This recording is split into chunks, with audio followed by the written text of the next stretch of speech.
136 142 அடி அணை தேக்கப்பட்டது. தண்ணீர் முல்லை பெரியார் அணையிலே. அதுக்கு பிறகு அணையை பலப்படுத்த வேண்டும். அதற்காக டெண்டர் ஏற்பட்டது, நிதி ஒதுக்கப்பட்டது. அந்த பணி துவங்கி நடந்தது. ஆனால் கேரள அரசாங்கம் கட்டுமான பொருட்கள் கொண்டு வருவதற்கு அனுமதிக்கல. அதனால அந்த பணி அப்படியே தடைபட்டது. அதோட அணையின் இரு கரைகளில் மரம் இருக்கின்றது. அந்த மரத்தை வெட்ட வேண்டும். வெட்ட போகின்ற பொழுது அதிகாரிகள் மீது வழக்கு போட்டு விட்டார்கள். இப்படியெல்லாம் பிரச்சனை நடந்தது. இன்றைக்கு திரு ஸ்டாலின் அவர்கள் இந்தியா கூட்டணி என்று சொல்லிக் கொண்டிருக்கின்றார். இந்தியா கூட்டணியிலே எந்த கட்சி அங்கம் வைக்கின்றது? காங்கிரஸ் கட்சி, கம்யூனிஸ்ட் கட்சி, இதெல்லாம் அந்த இந்தியா கூட்டணியில் அங்கம் வைக்கின்றது. இந்த காலகட்டத்திலாவது இந்த மக்களுடைய கோரிக்கை ஏற்று முல்லை பெரியார் பிரச்சனை பல ஆண்டுகளாக நடந்து கொண்டிருக்கிறது. இந்தியா கூட்டணியில் அங்கம் வைக்கின்ற திரு ஸ்டாலின் அவர்களே, இதே கம்யூனிஸ்ட் கட்சியும் இந்தியா கூட்டணியில் அங்கம் வைக்கின்றது. அவரோடு பேசி ஒரு இணக்கமான உறவை ஏற்படுத்தி நம்முடைய மக்களுடைய நீண்ட நாள் கோரிக்கை 152 அடி நீர்மட்டத்தை உயர்த்துவதற்குண்டான நடவடிக்கை மேற்கொள்ளுங்க. அதெல்லாம் செய்ய மாட்டாங்க.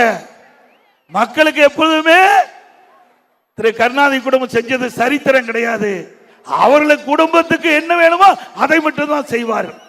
ஆகவே இந்த 5 மாவட்ட மக்களுடைய பிரச்சனை, இந்த முல்லை பெரியார் அணை 5 மாவட்ட மக்களுடைய ஜீவாதார பிரச்சனை. விவசாயிகளுக்கு தேவையான நீர், இதை பயன்படுத்தி தான் இந்த விவசாயிகள் விவசாய தொழிலுடைய வாழ்வாதாரம் இருக்கின்றது. அதோட இந்த மக்களுக்கு வேலை வாய்ப்பு கொடுப்பதும் இந்த முல்லை பெரியார் அணையில் வருகிற நீர் மூலமாகத்தான் வேலை வாய்ப்பு கிடைக்குது.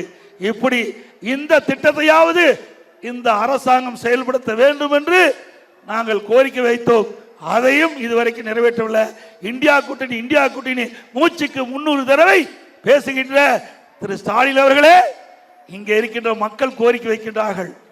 நீண்ட நாள் பிரச்சனை முல்லை பெரியார் அணை நீர்மட்ட உயர்வு, அதற்கு ஒரு தீர்வு காணுங்கள். உச்சநீதிமன்றம் தீர்ப்பு அளிக்கப்பட்டு விட்டது. அந்த தீர்ப்பை நடைமுறைப்படுத்துவதற்கு இன்றைக்கு கேரள அரசை நீங்கள் வலியுறுத்த வேண்டும். வலியுறுத்த மாட்டாங்க. 4 வருஷம் ஆச்சு, 4 ஆண்டுகள் ஆச்சு, நிறைவேற்றது 5வது ஆண்டு. இன்னும் ஒரு 7 மாசம் தான் தேர்தல் இருக்குது. ஏன் இந்தியா கூட்டணியில் அங்கம் வைக்கின்ற கம்யூனிஸ்ட் கட்சி கேரளாவில் ஆண்டு கொண்டிருக்கின்றது. அந்த முதலமைச்சரை சந்திச்சு உச்சநீதிமன்ற தீர்ப்பை எடுத்து சொல்லி தமிழ்நாட்டு மக்கள் முல்லை பெரியார் அணையில் உட்பட்ட இந்த மக்களுக்கு தேவையான நீர் ஆதாரம் கிடைக்கக்கூடிய சூழ்நிலையை உருவாக்குவதற்கு இந்த அரசு நடவடிக்கை எடுக்க வேண்டும். ஆனா எடுக்கல. இதுதான் திமுக. இதை மக்கள் புரிந்து கொள்ள வேண்டும் என்று இந்த நேரத்தில் தெரிவிக்க விரும்புகின்றேன். அதோட இந்த பகுதி மக்கள் கோரிக்கை வச்சிருக்கிறாங்க.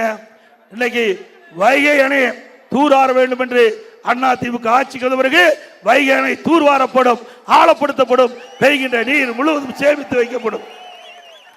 ஏற்கனவே அனைத்து இந்திய அண்ணா திராவிட முன்னேற்ற கழக அரசு இருக்கின்ற பொழுது எல்லா அணைகளும் தூர்வாருவதற்கு நடவடிக்கை எடுத்தோம். அப்பொழுது நீர் தேங்கி இருந்த காரணத்தினால வைகை அணையில் தூர்வார முடியல. மேட்டூர் அணையெல்லாம் தூர்வாரப்பட்டது. 83 ஆண்டு காலம் அணை கட்டப்பட்டு தூர்வாராமல் இருந்தது. அந்த அணையும் தூர்வாரியது அண்ணா திமுக ஆட்சியில. அதுபோல தமிழகத்திலே எந்தெந்த அணைகளெல்லாம் தூர்வார வேண்டும் என்று திட்டமிட்டு செயல்படுத்திக்கிட்ட பொழுது ஆட்சி மாற்றம். அதனால இந்த வைகை அணை தூர்வார முடியாத ஒரு சூழ்நிலை ஏற்பட்டு விட்டது.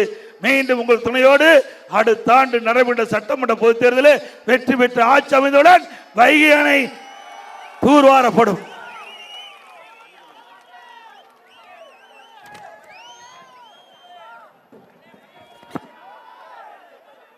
அதே போல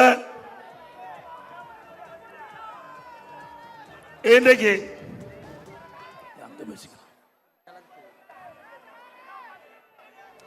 தமிழகத்தில் அடியோடு சட்ட ஒழுங்கு சீர்குலைந்து போச்சு. இன்றைக்கு சிறுமிக்கும் பாதுகாப்பு இல்லை, பாட்டி அம்மாவுக்கும் பாதுகாப்பு இல்லை. உண்மைதானே?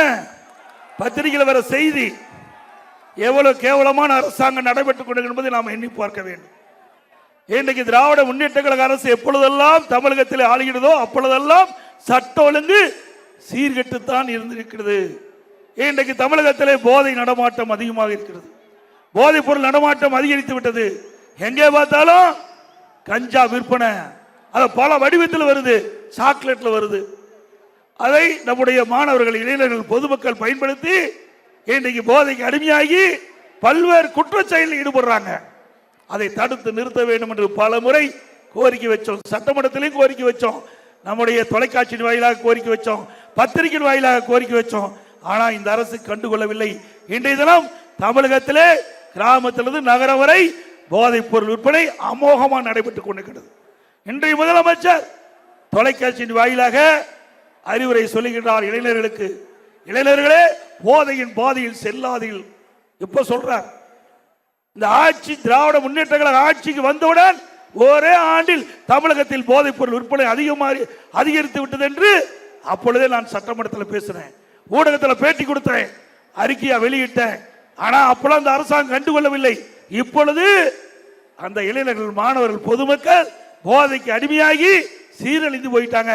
இப்போ சொல்லி அவர்கள் வாழ்க்கையே நாசமான பிறகு, அவர் வாழ்க்கை சீரழிந்த பிறகு இன்றைய முதலமைச்சர் பேசுகிறார். இவருக்கெல்லாம் நாட்டை ஆள தகுதி இருக்குதா? சொல்லுங்க, தகுதி இருக்குதா? ஒரு அரசாங்கம் பிரதான எதிர்க்கட்சி சொல்லுகின்ற பொழுது சரியான முறையில் நடவடிக்கை எடுக்கப்பட்டிருந்தால் இந்த போதைப் பொருள் தடுத்து நிறுத்தி இருக்கலாம். இப்படி மாணவர்கள், இளைஞர்கள், பொதுமக்கள் பாதிக்கப்பட்டிருக்காங்க. இவர்களெல்லாம் பாதிப்பு உள்ளாவதற்கு காரணம் திரு ஸ்டாலின் அரசாங்கம் நேரத்தில் சுட்டிக்காட்ட விளைகிறேன். அது மட்டுமல்ல, இன்றைக்கு இந்த பகுதி வேளாண் பெருமக்கள் நிறைந்த பகுதி, விவசாயிகள் நிறைந்த பகுதி.